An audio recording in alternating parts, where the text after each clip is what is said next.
Now, I'll give you a freebie today because get this.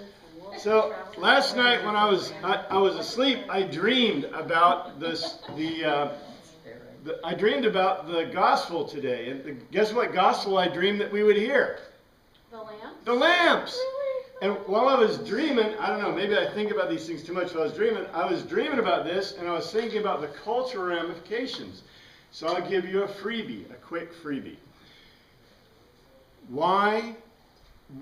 Okay, doesn't this bother you about the virgins, the people with the lamps? Refuse to share. Doesn't it bother you? What bothers you about that, right? It doesn't sound right. It doesn't fit right because you don't understand it correctly culturally. What is the purpose of okay, the bridegroom and the bride are going to the supper. Do they know how to get there? I guess not. So. Yes, they know how to get there because the bride's father or the bride's family is supposed to put it on, so she knows. And did she help do it? Yeah, she was deeply involved in preparing the supper. That's her big deal, right? She knows. The bridegroom knows. Who doesn't know? Some of the guests, perhaps. The guests don't know, right? So what's the purpose of the girls with the lamps, the virgins with the lamps? Like the way. Like the way. Don't hide For behind whom? the bushel. For the guests, not for the bridegroom. It's not them, it's not their salvation, it's not the salvation of the virgins. They're convinced, right? It's the salvation of the guests. And so the reason it's a big deal is they had, and okay, do you get this picture? Are they bringing the guests and the bridegroom all at once to the marriage feast? Not unless they all get there at the same time. No, they're ferrying the guests to the feast over and over and over again. So they run out of oil, right? And so they don't have oil. The big deal about this isn't about the guests, it's about those who are, disciples or Christians who are moving the faith, right? And so the point is, what did they do? They gave up doing what their job was. Their job was to bring the guests to the wedding feast. That's the point. And that's why at the end, the door was closed on them. See? So, culturally, and we're not even looking at the Greek, right? We're just looking culturally at what this means. Every person who heard this parable would go, oh, I know what that means, right?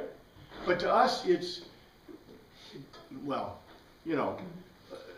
think, from when I was a kid, I always wondered, what is this about, right? Why is this the way it is? The problem was lazy disciples that were there. And I think, are we supposed to sing happy birthday? No. There is some. Yeah. Or at least, somebody said we should give you a hard time about it. Oh, that probably isn't the point. Yeah? You guys want to sing happy birthday to you? Happy birthday to you. Happy birthday to Carl. Happy birthday to you. Is there somebody else we should bother too? No? Martin Luther. He's the only one? Oh well. Anyway. Your 30th anniversary of being 20? Yes, it is. Exactly. I just thought it was really funny that I dreamed that this would be the verse, and I was thinking about it culturally, and I'm like, I come to church and there it is. So, obviously, I don't know if anybody needed to hear that or that was an important thing, but for some reason that was given to me. All right, so we are looking at Hebrews, and we are deep into Hebrews in the middle. If you remember, the whole purpose of Hebrews, the point of Hebrews is to enter God's rest. How do you enter God's rest? That's the Logos to telos. That's the big deal. That's the huge front part of it. And so to enter God's rest, the answer is the meta-epithumia. The meta-epithumia is that sacrifice, which is Christ, by the way. So Christ is the meta-epithumia, the sacrifice that now is an eternal sacrifice of God. God had sacrificed himself. And so that metaepithumia is going up through the creation to Theos, and at the same time the metaepithumia is coming down from Theos, from God. This is the point of the last verses that we had. But the big problem we have is Jesus Christ, what family did he come from? He came from Judah. Where are you supposed to come from if you're the priest? Matter of fact, it's even worse than that, because what happens if the wrong priest goes into the Holy of Holies? Well, according to the Bible in the Old Testament, one of them actually died, right? And they wore bells. So, matter of fact, all right, I'll draw the picture again. Here's the temple. Here's the altar. Here's the Holy of Holies. Here's the Holy of Holies. And here's the holy place, right? The holy place. Now, to go into the holy place, remember, who's his name? Zechariah. When is Zechariah? Who's the cousin? Zechariah. Yeah. In the New Testament, Zechariah, remember, it fell to his lot as a Levite, a priest, to put the incense in the holy place. And so anyone going into the holy place of the Holy of Holies, they wore bells, right? This is Old Testament. They wore bells. And so what would happen if the bells stopped ringing? They probably attached a line to them. They're on a kripa, right? They attach a line so that if they went in and they died, they would pull them back out. Right? Because they're not supposed to go in. If you go in and you're not the high priest and you're not carrying in the proper preparation, because come in you have to be carrying, well, into the holy place. But if you're going into the Holy of Holies, you have to have blood, right? The blood is sacrifice of the specific scapegoat sacrifice, which, remember, is not for intentional sin. It's important to recognize that. So when Jesus went into the Holy of Holies, what happened to him?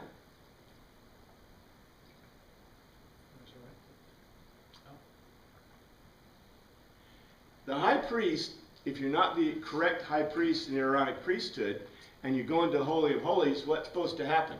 You're supposed to die. So what happened to Jesus when he metaphysically or physically, because remember Mark and Matthew, I think Luke does too, tells us that there was a rushing wind that came from the holy place. Now was it going in or out? Don't know. That split the veil. And we already talked about the veil, right? Already in Hebrews, it split it. And when that split it, was Jesus going in or out? Oh boy, I don't know. Because that's where the Ruach HaKodesh, the Spirit of God, was supposed to be, the Holy Spirit. So, let's say it went in. Then Jesus was he dead or alive? When he went in. He was, or when he got in, was he dead or alive? Well, he was on the cross. Did he die? Yeah. Yeah, we are all, we're not Arians, right? The Arians didn't, we're not fully convinced that Jesus died on the cross. We know Jesus died. If Jesus dies, and, okay, you guys remember the Anastasian Creed? Is Jesus separate from God?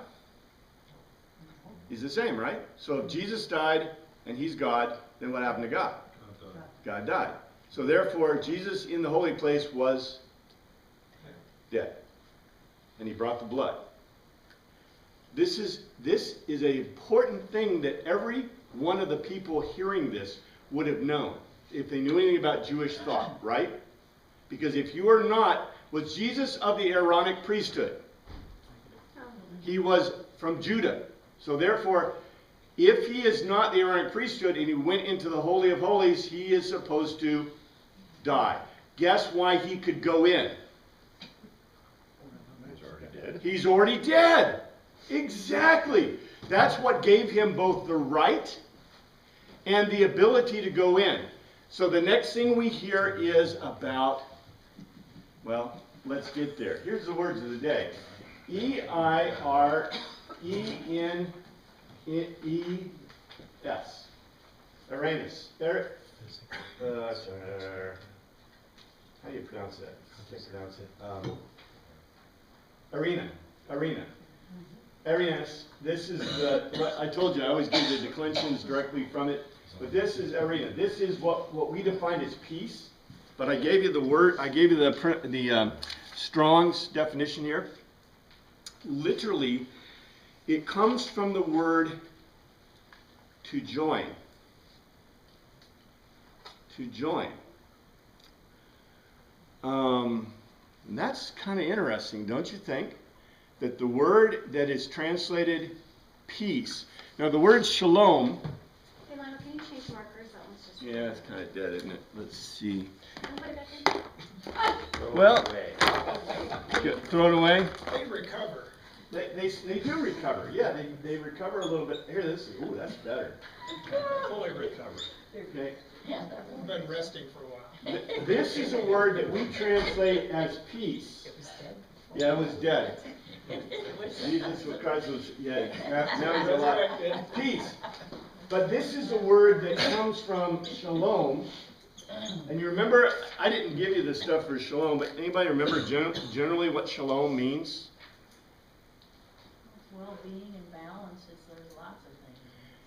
Most specifically, the word shalom, though, comes from still water. The idea of water that is completely still. In other words, it does not, and by the way, remember, if you remember way back, I think it was the 3rd Psalm, one of the Psalms we looked at, it talked about the ripples, it talked about shalom, and then there was a rock thrown into the water, and the waters created ripples. I don't know if you remember that. It's beautiful imagery in one of the Psalms. But shalom usually means, or the impression of shalom is the waters are unmoving, quiet waters. That's the, by the way, shalom, rest. Shalom and rest. So in the view of, these are all cultural, right? To us, peace means, I don't know, absence of arguments, absence of warfare, absence of this, absence of that. Christ always talks about living water. Which is stirred up and moving. Shalom. So much for the ripples. Now, see, If you hadn't asked, I would. that becomes a very deep cultural concept, because remember we've talked about this. The pool of Shiloah, right? The pool of Shiloah is messed up, because you realize, right, when it was first built by, was it Hezekiah who built the pool of Shiloah? Anybody remember? Thanks. And back in the Old Testament, I think it was Hezekiah, one of the kings had it built, had a cavern, a line of water from the foothills that went into Jerusalem for the pool of Shiloah. And when it was first built, they built it, they dug it under the ground, and they used underground waters so that it bubbled up constantly at the pool of Shiloah, right? The pool of Shalom, Shalom, right? Shiloah. In any case, originally it bubbled up. What happened to it over time? That stopped them. Because silt filled it up because it was a man-made structure, and the silt filled it up, and over time it basically stopped bubbling. So in the time of Jesus, the pool of Shiloah was known for shalom. It's where the beggars, do you remember? The beggars would be the crippled, right, and the disabled would be around the pool, and they'd wait for what happened. For movement in the Angel pool. to move it up. Because they believed that an angel moved the waters, right? And the angel, by moving the waters, meant that the presence of God was within the waters. Totally. The reason this came from that is because they took the living waters, literally, and they called it living waters in the Psalms. They took the living waters from the pool of Shiloah, and they would pour it on the temple. Remember, at the end of the Festival of Booths in Sukkot. I think it's Sukkot. Anyway, the end of the Festival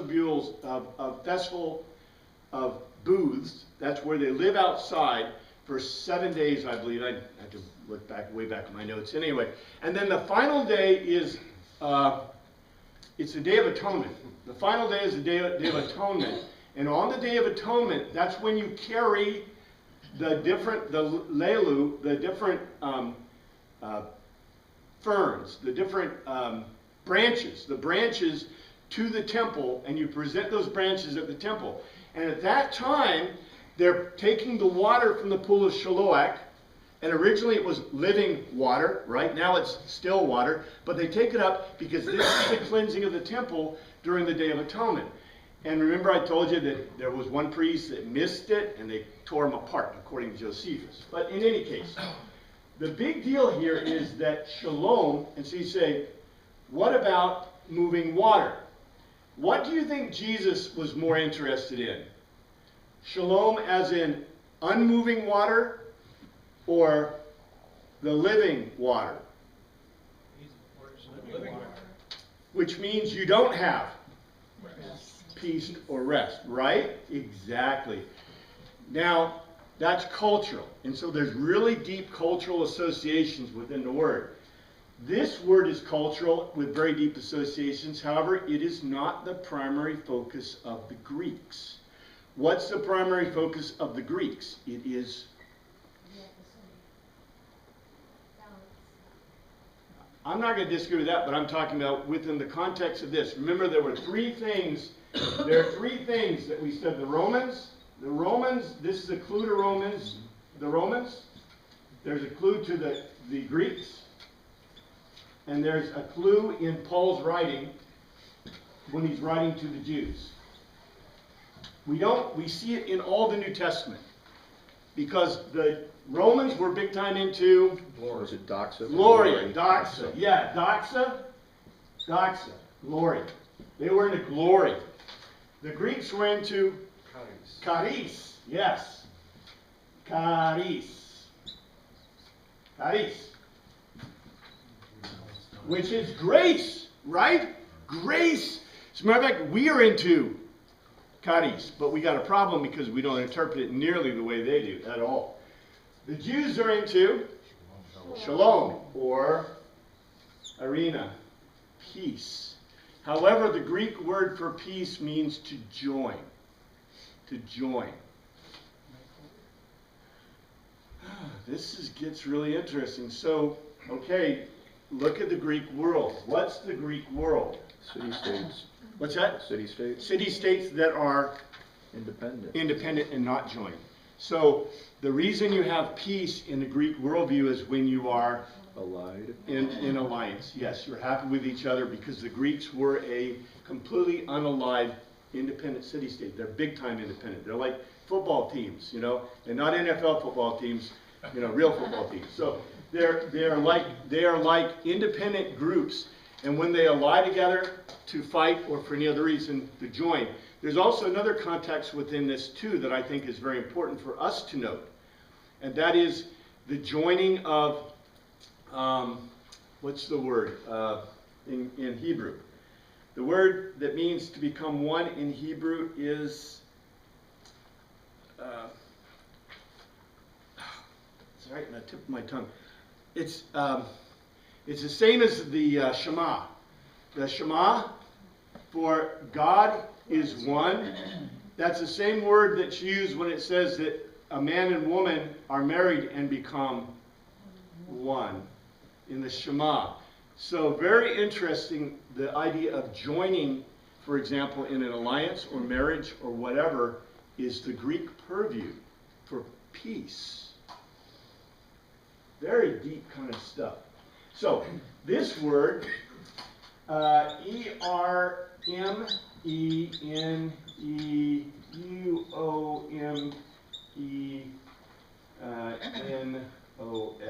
Okay, that's too big to even care about, right?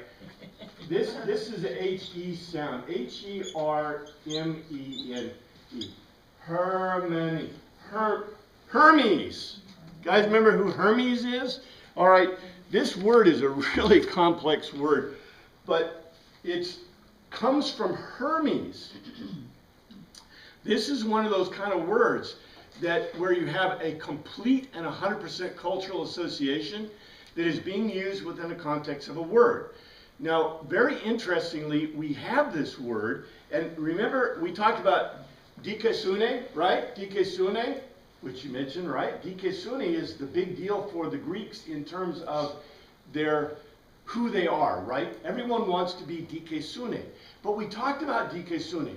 That's like Hermes, not on the earth, but on a ball. Matter of fact, that is the picture I think the Greeks, as a matter of fact, I think Jesus would like this picture. In other words, the life on earth is not a life where you're standing firmly, right? The life on earth is a life where you are constantly keeping your balance, right? Because do you have to actively work to keep your balance? And if you don't, you're going to fall off, right? So I think the picture of the New Testament, I think this is a perfect picture, especially in our modern society, because our view of rest is kind of like a Hebrew kind of view of rest, right? Oh, I'm sitting by a calm stream. Maybe I have my fishing pole in there and I'm fishing. The Greek view of this is you're sitting by a turbulent stream and you got your fly fishing, right? And every time you run it down and then you put it back up and you're constantly working to catch the fish. I don't know. I think this kind of fits within that context. In any case, this word Hermiano means, it's a derivative of Hermes. From Hermes was the god of languages, the god of communication, the messenger god, but also the god of language. And so this is translated as interpret or means to translate. But there's a lot more to this word, don't you think? Do you know anything if a Greek reader read this word? Like, for example, I could have written this word or this idea in a lot of different Greek words, right? But instead I chose a very strongly culturally attuned word. This is what great writers do. And this is what great Greek writers do. So in any case, let's look. So, I gave you the lead up. The lead up is to enter the Holy of Holies. If you're not an Aaronic priest, you're dead, right? You're going to die. Jesus entered and he was dead.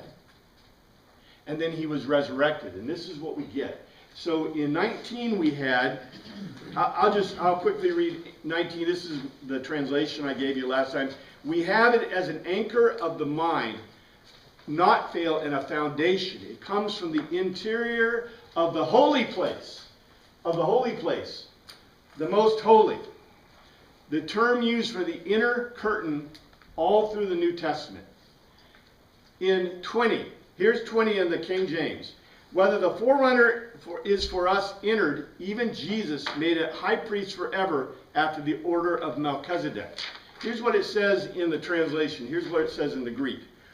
Hupo, at whichever spot, Jesus, who was the prodromos, a runner ahead, a scout. A runner ahead, a scout. He entered into what? He entered into the Holy of Holies. On our benefit.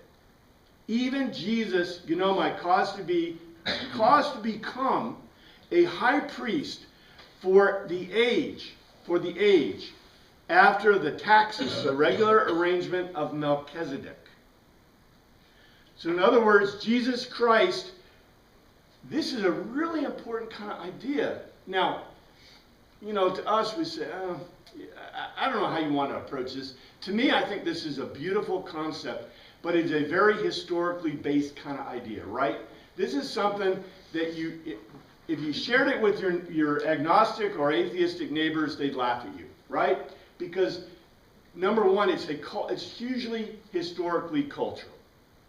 But yet, as we look at it, we should be able to see the tension and the context of this power. Because it says, Jesus Christ died as a sacrifice, right? He became the meta-epithumia that reached to God. How he did that was he went through the veil. He went into the veil. He went into the Holy of Holies, right? He was dead. Before or after? I don't know. I can't answer that question. I suspect that the interpretation in the Jewish thought is that when Jesus the Christ was alive as a being until he entered the Holy of Holies. He entered to the place where there was God the Father and God the Holy Spirit. And at that moment, 3 in 1, what happened?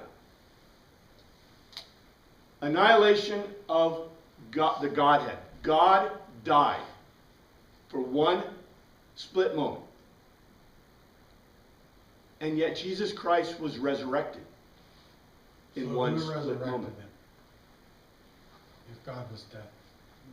You ask the same question. If Jesus Christ is God who resurrected him, obviously the eternal God, right, is eternal. So then these are incapable of huge. death? Huh? Therefore incapable of death? Sounds good. No, because remember, when you die, what's what? I got sarx, I got suke, and I got pneuma, Scratch the sarks. right? Would another way to look at it is the physical God died, Yes. but the spiritual God That's the point. is eternal.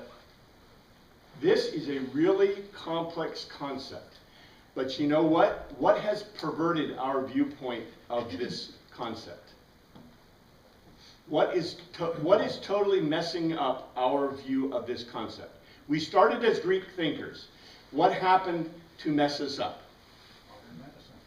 Well, not just modern medicine. We moved through the Age of Reason and the Age of Enlightenment. And the Age of Enlightenment said, the Greek, even the Age of Enlightenment wanted to say there is sarx, suke, and pneuma, right? Even today, popular writers write about the soul, right? And thoughts and the mind. But yet, in the Age of Reason, the Age of Enlightenment, coming from the Age of Reason, the Age of Reason was not a big problem. The Age of Enlightenment has become a huge problem. Because in the Age of Enlightenment, what must you have to prove there is a pneuma? Evidence. What kind of evidence? Physical.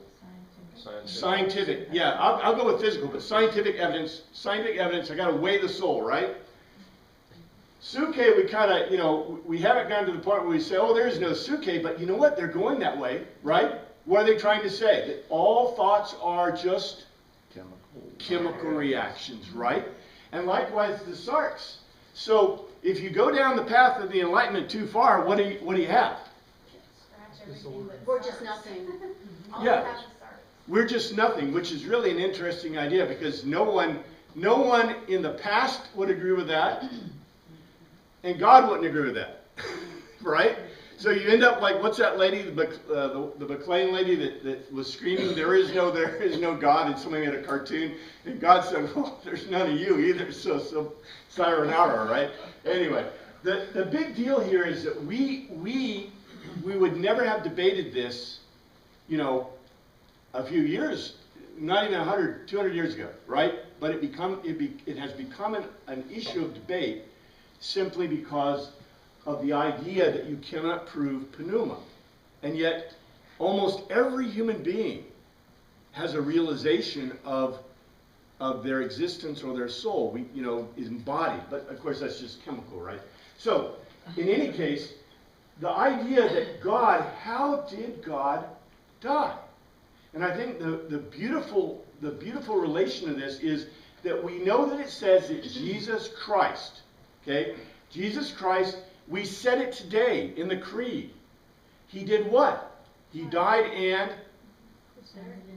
was buried and descended into hell or descended to the death, right? Into death.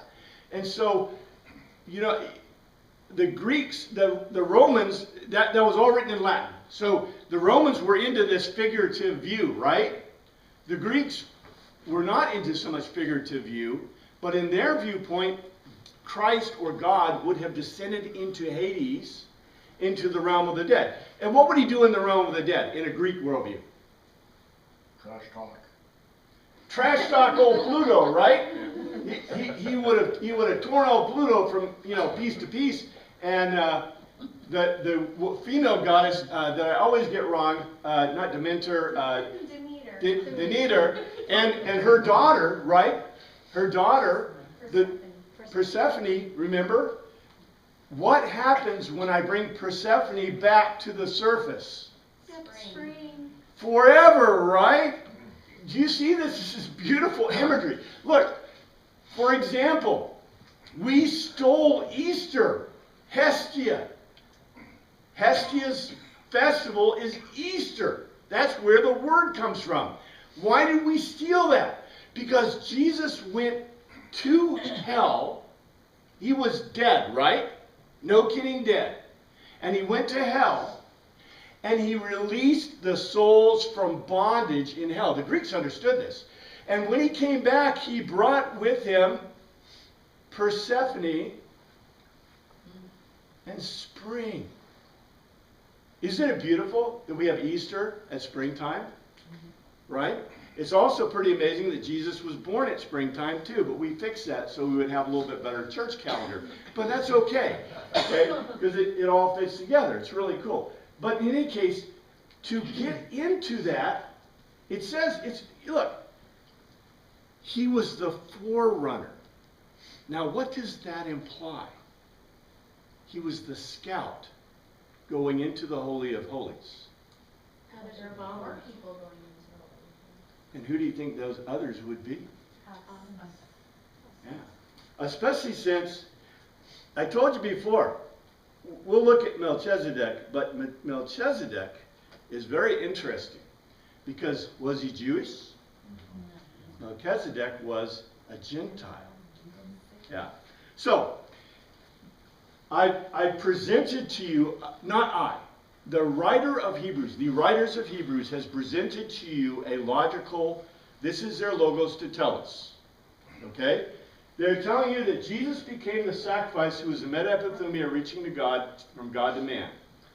Okay? Period. Dot. That to do that, he had to become a high priest. How did he become a high priest? He became a high priest through death, because he entered the Holy of Holies. And by the way, we know he succeeded. How do we know he succeeded? Is he resurrected? Because he didn't stay dead. Now, if you're just some guy and I'm like, I'm the high priest and I go to the Holy of Holies, and like the bells stop ringing, you're toast and they have to drag you out, right? You're just a dummy, right? You're a deader. You're dead. But if you go in there and you come out, and by the way, there is in this, if you don't notice, there is a beautiful, bold political statement here. Because you remember what I told you about the Maccabean era? In the Maccabean era, were the sons of Maccabees, we're not even sure if they were really Levites, but we believe they may have been Levites, okay? Josephus tells us, and the Maccabees 1, 2, 3, and 4, which we don't read or have, we don't have them in our modern Bibles, even though they're in every Bible, including every Bible that Martin Luther read in his whole life. Every Bible Martin Luther had, which you may have seen 2 or 3, okay? Not kidding. Every one of them had Maccabees 1, 2, 3, and 4, and they stole them from our Bibles. But in Maccabees and also in Josephus' writings, we know for a fact that there was a question about whether Maccabeus was a Levite, but we know for an absolute fact he was not a son of Aaron. He should not have been the high priest. But when he took over Jerusalem, he did what? He installed his sons as the high priest and the king, which caused the problems of the schism of Judaism into Pharisees, Sadducees, Essenes, and Zealots. Those are the main ones we can identify. Somebody identified another one for me they read in Josephus. But I know there are 3 other groups, but I always forget them because they're only mentioned in, I think, Erasmus's writing. Somebody wrote a little bit, but they're questionable because they're late date source kind of stuff. So we're not sure if they were spin-offs from Christianity or what. But anyway, there are those 4 groups and then Teen Hodos, right? We have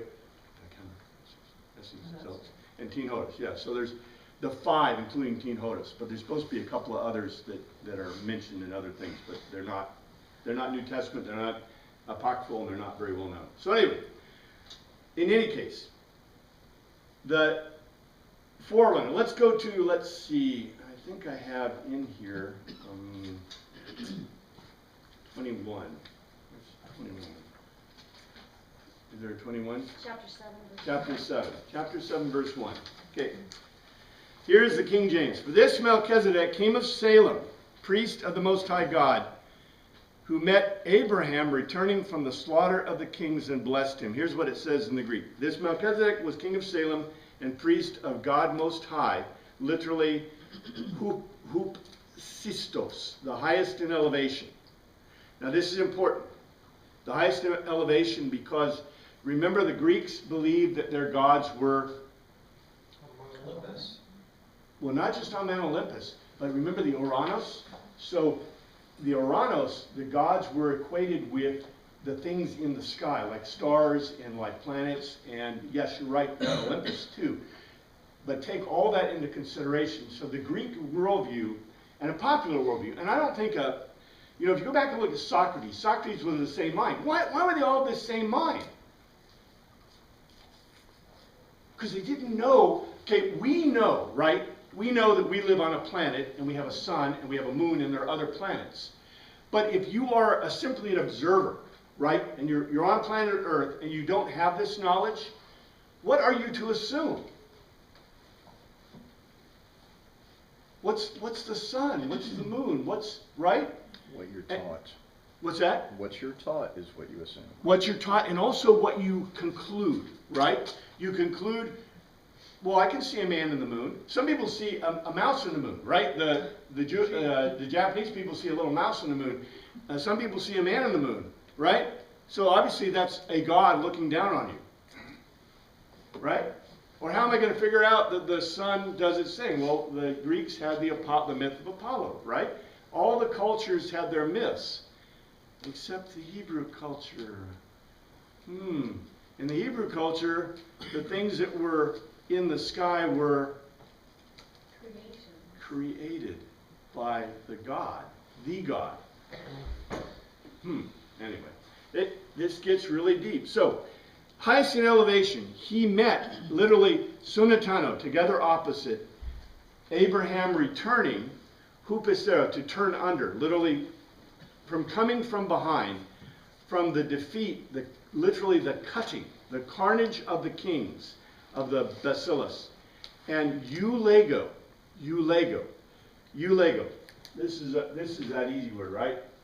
Eulego. So good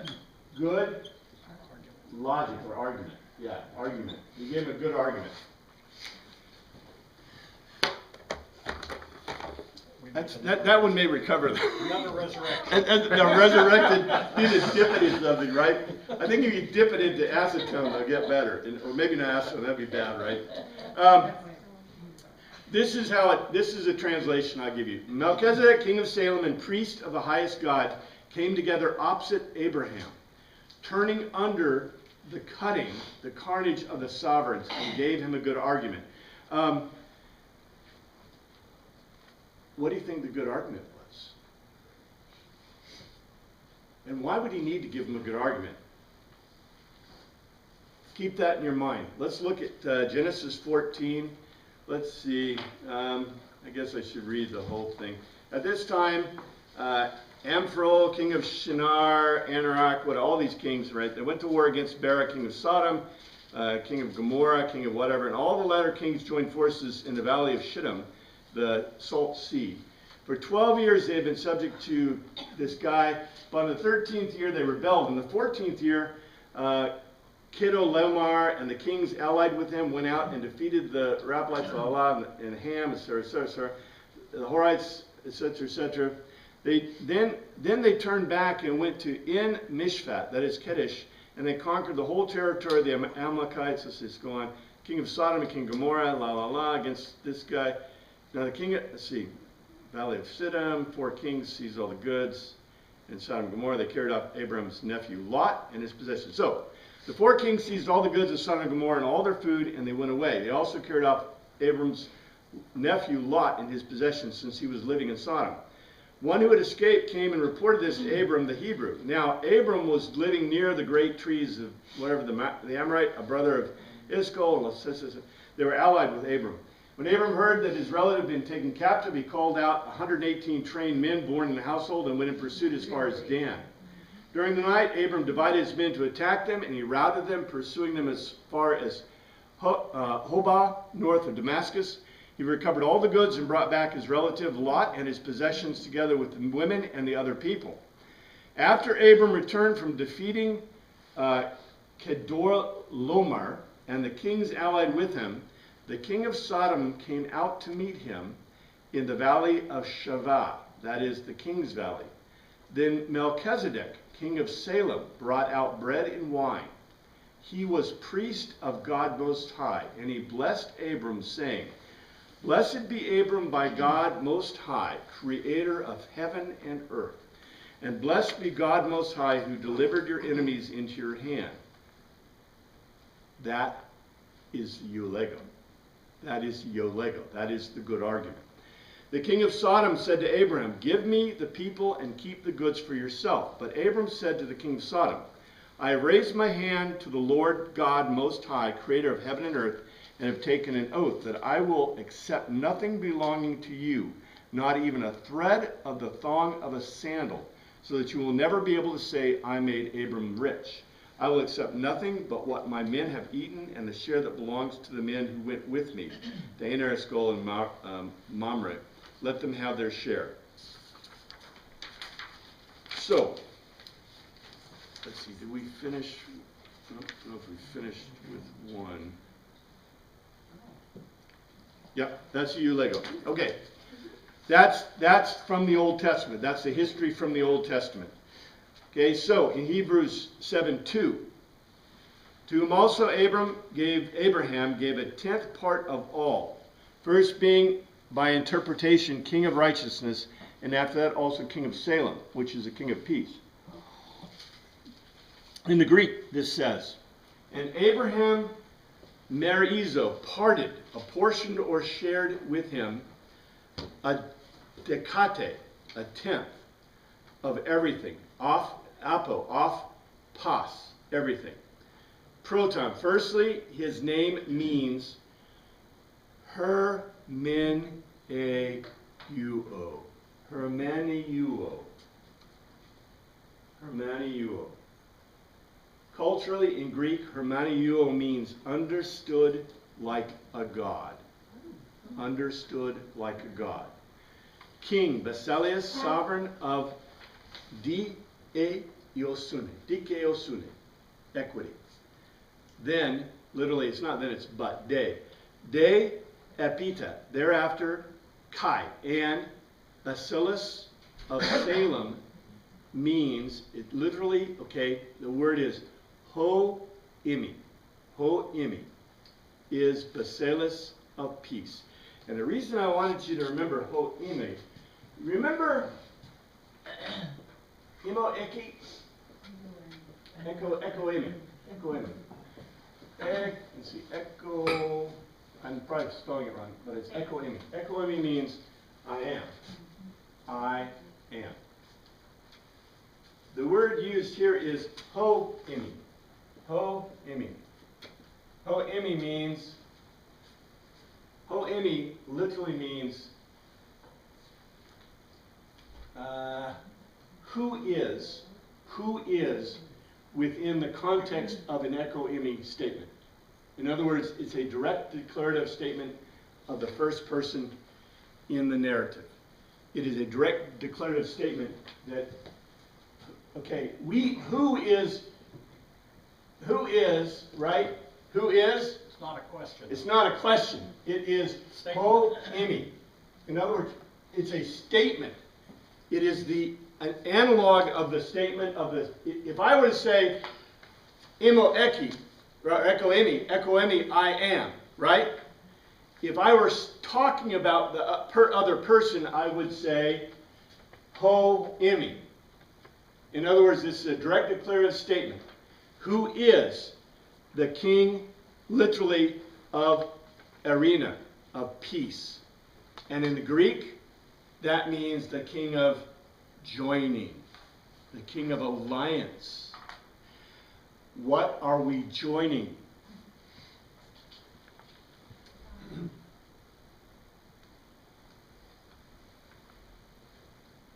The meta-epithumia, in any case. What's amazing is let's get into this. Let's go to 3. 3. I'll read it to you in the King James. Without father, without mother, without descent, having neither beginning of days or end of life, but made like unto the Son of God, abideth a priest continually. That's King James. Here's the Greek.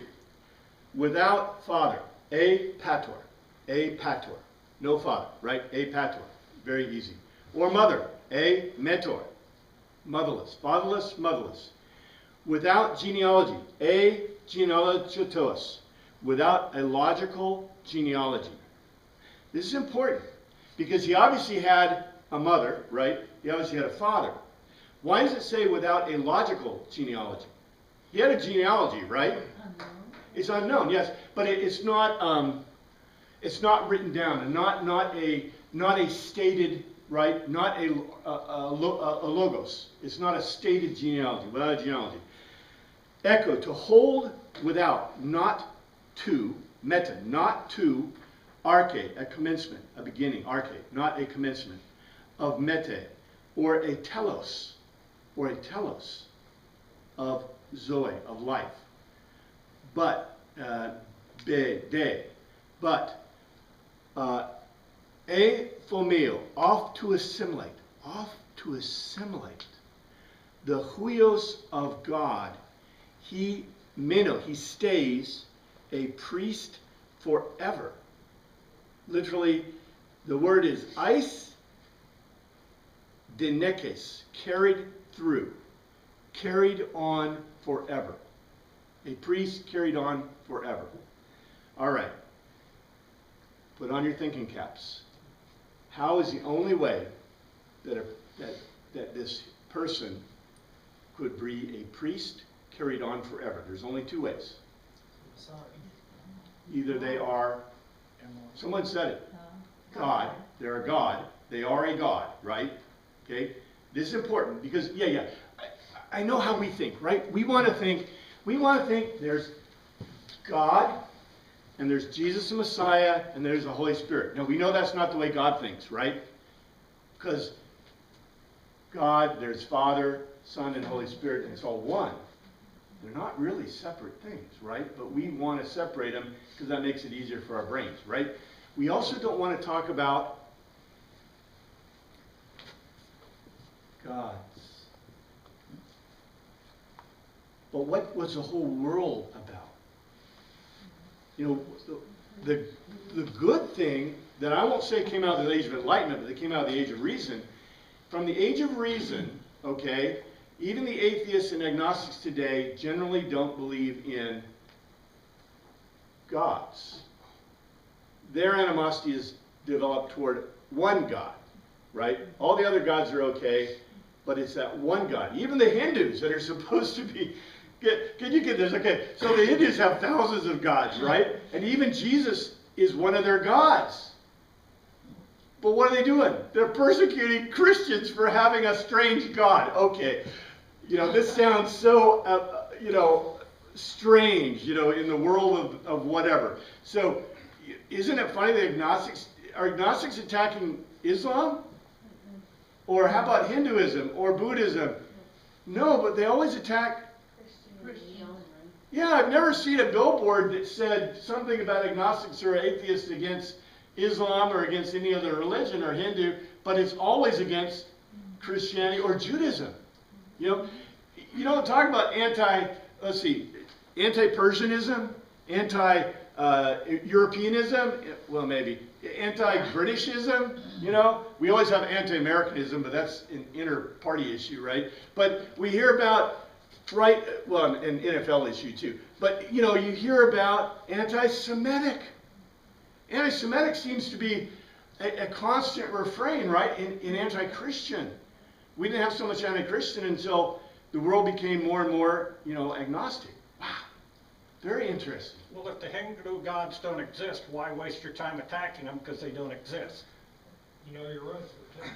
So only attack the God who does exist, and then you got to the root cause of your problem. I'm just saying, okay, just saying. Look, if you couldn't make this up, right? You just can't make this stuff up. This is amazing. In any case, the big deal, here I'll read you my translation for you. fatherless, motherless, without a logical genealogy, to hold not to a commencement of day, chief of days, a commencement chief of days, not to the point aimed at as a limit of life, but oft to assimilate the offspring of God, stays a priest to carry through. Now, I know this is kind of complicated and kind of difficult to understand, but let's boil it down to the basic stuff. If you did not have a beginning or an ending, you are, you are not just any God, you are this God. This Melchizedek, even the Old Testament, or at least from the view of the Hebrew, right, the Hebrew writer is telling you that Melchizedek is Without God. beginning, without end. Is God. Okay? And by the way, remember, I told you before, when the Greeks put out a fire, they always put on the alpha, or when they light a fire, they always put the alpha, and when they put the fire out, they put the omega. Alpha and omega, beginning and end. Because to them, fire was the beginning and end of the universe, the creation of the universe. Guess what we say about Jesus Christ? The Alpha and the Omega, right? The beginning and the end. Melchizedek, though, had, No beginning. and by the way, did Jesus have a beginning and end? Negative. Begotten, not made. All right, just Nice saying. big paradox. Just here. saying. Yeah, it's. Don't you love it? Don't you love that you're Greek thinkers, because at least you can have paradoxes. I'd hate to not have paradoxes. That'd be really Outside difficult. a logical thing. 4. Now consider how great this man was, who unto whom even the patriarch Abraham gave the 10th of the spoils. Would that be a kingly ransom? Is that 10? Of course, the king can claim anything he wants. The reason the word dekate is even in the Greek. All right. Okay, you asked a really pertinent and good question. This becomes a difficult question, though. Because why did we invented language? Why did we invent, well, not language so much. Why did we invent writing? I told you why we invented writing a long time ago, right? Business transactions. Business transactions, but the most important business transaction that really started the writing probably was Keeping track of the king's possessions. the priestly transactions. Because, and we know this is true because when you go back and you look at the funeral stuff or the stuff from the Egyptians, almost everything the Egyptians wrote back and forth was the king sending a letter, and the Pharaoh. The Pharaoh sent a letter, said, "I sent you 7 sheep." And you sent me back a receipt for it. That's right. There's marks and receipt marks on the stuff because it was a big deal, right? Because what is the greatest overturn in your society? Everybody's entitled to a little, Well, the biggest problem you have, and you can picture this, right? What did Jehoshaphat do? Jehoshaphat put the strong boxes, he put the trumpets, the strong box trumpets in the temple because the priests were stealing the money, right? This is also why in, what's the last book? Malachi. Remember Malachi? And it says, don't bring the offerings to the storehouses because they were supposed to share the tithe. All right. Dekate. What is the big deal with a dekate? About a tenth. What's the big deal? Why do you share the tithe? This is true of all cultures. Thanksgiving. Provide for the food. Nope, it's not for the priests. The reason that you have the tithe, the dekate, I think Tammy knows, but she's not saying. And it's not because I told her. Okay? Remember what happened? Oh, is it Abraham? I think it's Abraham, right? God came down to him, and they sacrificed the animal, and they cut it in two. They cut all the animals in two, and then they walked between the animals Covenant. because they were doing. Self-maledictory agreement, covenant. You're making a covenant. Now, what did you do with the animals you sacrificed? You made 'em. Have to eat you. You ate them. You had a meal, that was a big part of the covenant. You ate 'em. Feast. Why do you tithe, especially after a battle? What's the point? Thanksgiving. What's that? So you can eat. Well, not just eating. What you're doing is you are making a joining.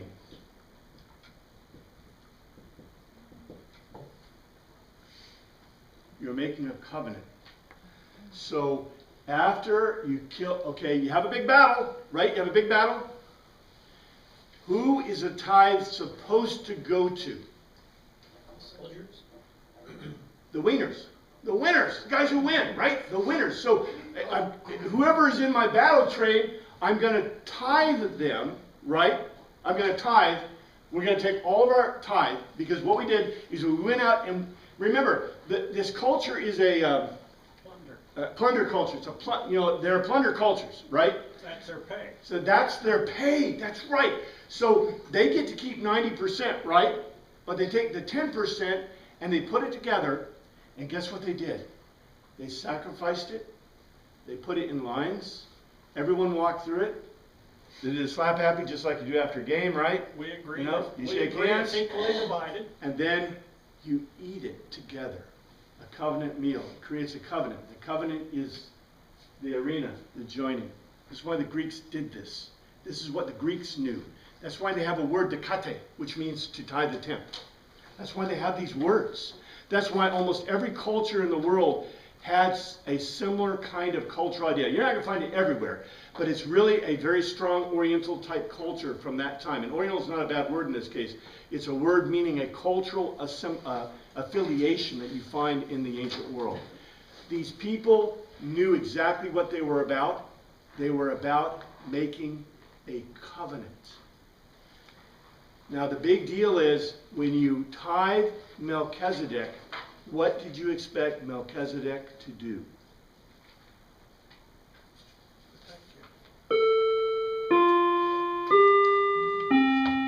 I'll give you the hint, and we'll talk about it next week.